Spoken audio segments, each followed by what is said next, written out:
All the characters and events portrayed in this short film are fictional and bear no resemblance to a real person, living or dead. Any such occurrences will be purely coincidental.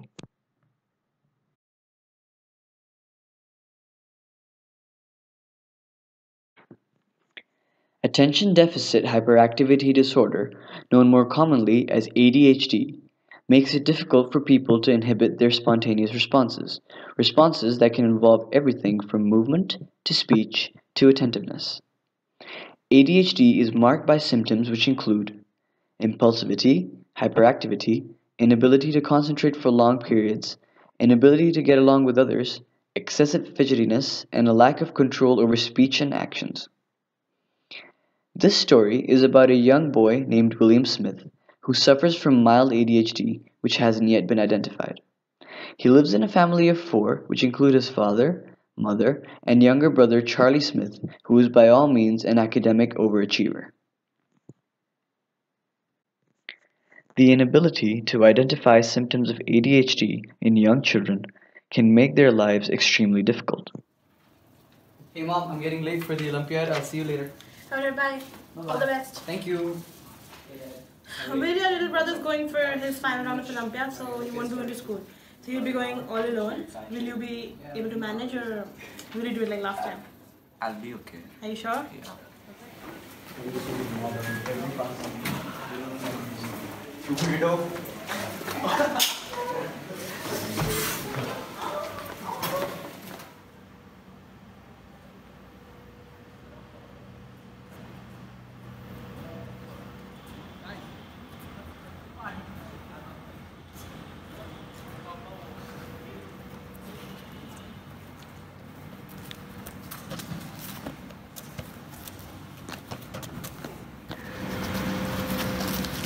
William, why are you still here? Aren't you supposed to go home? Yeah.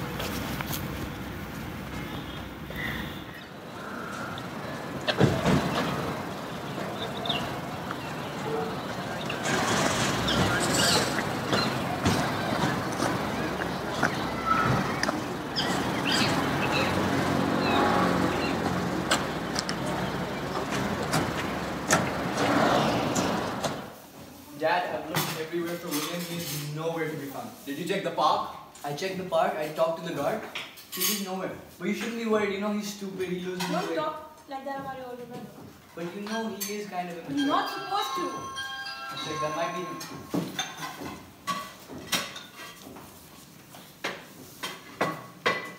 Well, look who decided to show up. You're in so much trouble. Hey, where are you going? William, where have you been? I got Have you looked lost. at the time? I got lost. I'm sorry. Again, I asked you in the morning, right? Can you stop disturbing me? That's not how you talk to your parents. Can you guys stop bugging me? You disturb me all the time. William, stop! Jason, did you study about the prototypes like I asked you to? Yes, I did, but I have a few queries you can help me sort out. Yeah, sure. Show them to me. Yeah, it's right here. I made some notes, and I guess this is the structure we are doing. The structure of protocol. Can I go wash? You just came here. But you came late as well. I go. I'm really concerned about him. He doesn't study. What's wrong with him? I don't know, ma'am. He's same in school. He's same in tuitions and all. He's awkward. He doesn't talk to people. He's just like that. Anyway, let's get back to studying. Yes. So About prototypes now? yeah. What about logic gates? I have made the tables for logic gates. Okay. You can just go through them once. William, show me your homework. Yeah. So it's right there. I'm not sure if this answer is correct or not because I didn't find the answer to that. So just look at them once. Okay, I'll just...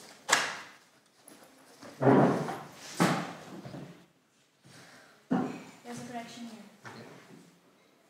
Yeah, show me your homework. William, I'm talking to you. I didn't do it. What? I didn't do it. You had 2 days. You're gonna do it right now, in front of me. Start. Characteristics of the internet. I want you to do this right now, okay? Give me a second. William, why haven't you started doing your work yet? William, I'm talking to you. Start with your homework. I can't believe this kid.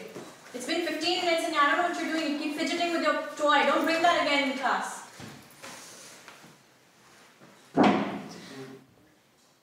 What's wrong? I don't have a pencil. You didn't get your pencil? I forgot. What's wrong with you? I'm tired of you. You never bring your stationery, you never do your homework, you're not in the class. Do you want to pass or not? If you keep doing this, I don't want you in my class. Because of you, he's also performing poorly. I've had enough of you. Please get out of my class. Don't come again. I'll have a word with your mother. Shameless. Hello? Hello, is this Miss Smith? Yes? Hello, ma'am. This is William's tutor. Yeah? I'm calling you regarding his behavior in class. Okay.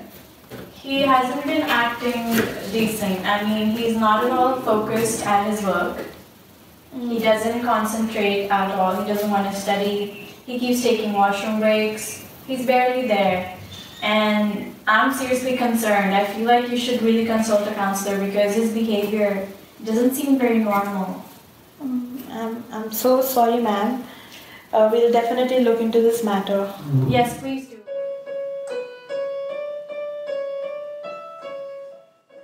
William? William! William, listen to me. Your tuition teacher called me right now. She said you don't pay attention to class. What is wrong with you? You're disturbing other students as well. Can you please go study? I want to play. Stop playing this and go study right now.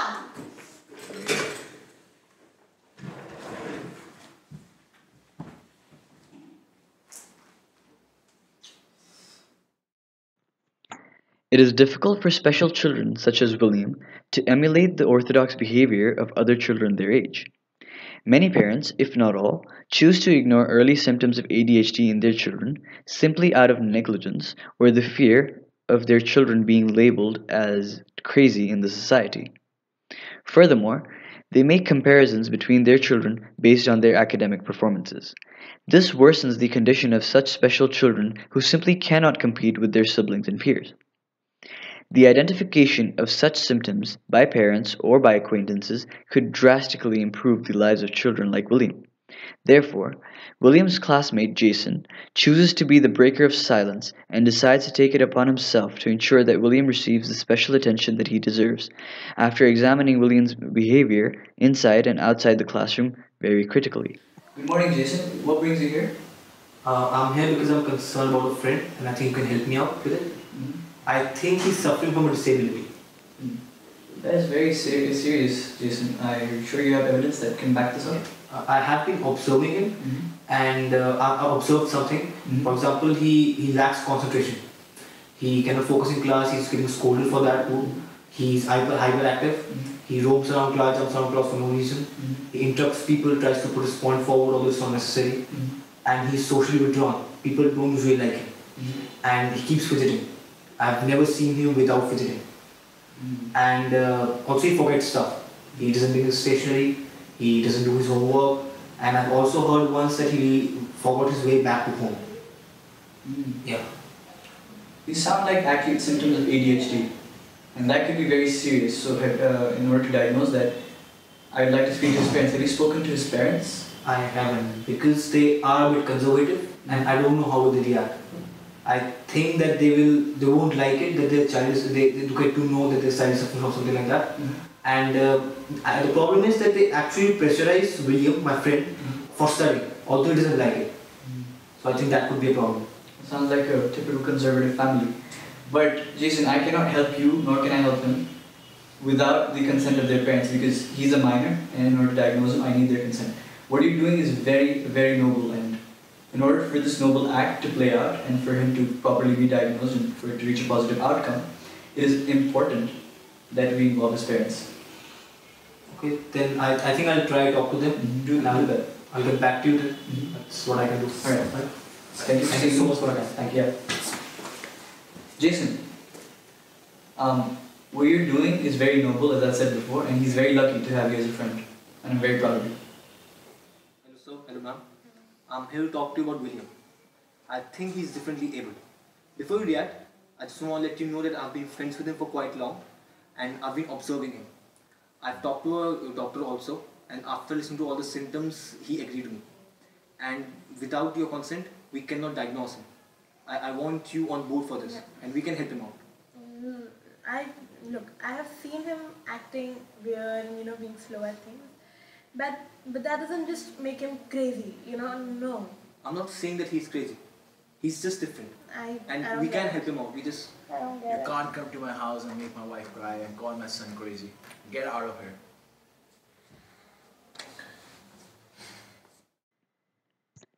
After Jason's departure, Mr. and Mrs. Smith reflect upon William's behavior and begin to realize that there may be a more concrete reason other than mere laziness which could explain William's perpetual academic incompetence ever since he was a very young boy. Consequently, they decide to pay a visit to Jason's uncle, Dr. Jordan, who is a psychologist. Good afternoon. Good afternoon. We are Mr. and Mrs. Smith. Yeah.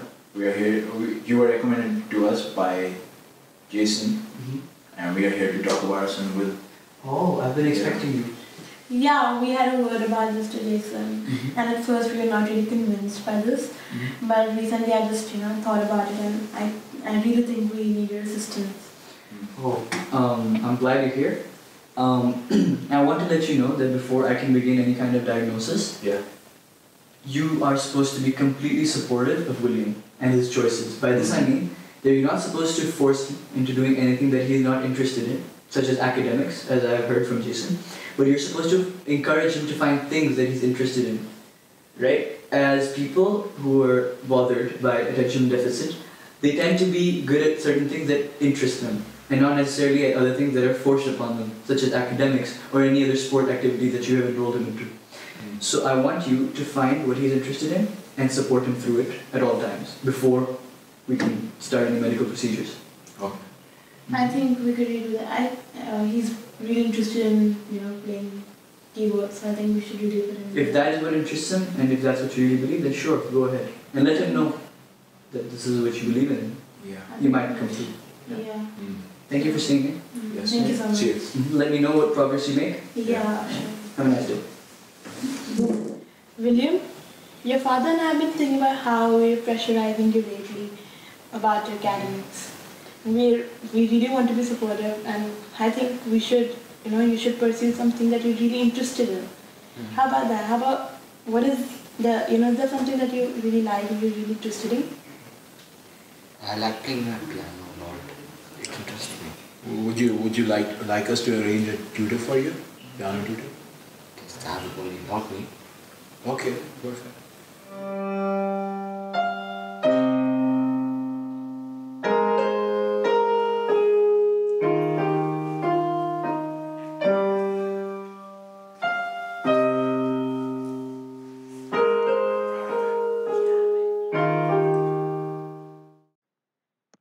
Jason's benevolent and reputable act allowed William to become a happier and more focused individual who can now pursue his interests and become better at them without being burdened by the pressure of orthodox academics, which are clearly unsuitable for such differently abled individuals.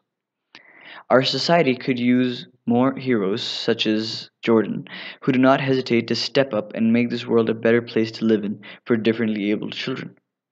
Parents should be more open minded and hence less hesitant and more critical in identifying symptoms of learning disabilities in their young ones at an early age to ensure that their children do not suffer like William once had to and lead lives like everyday individuals.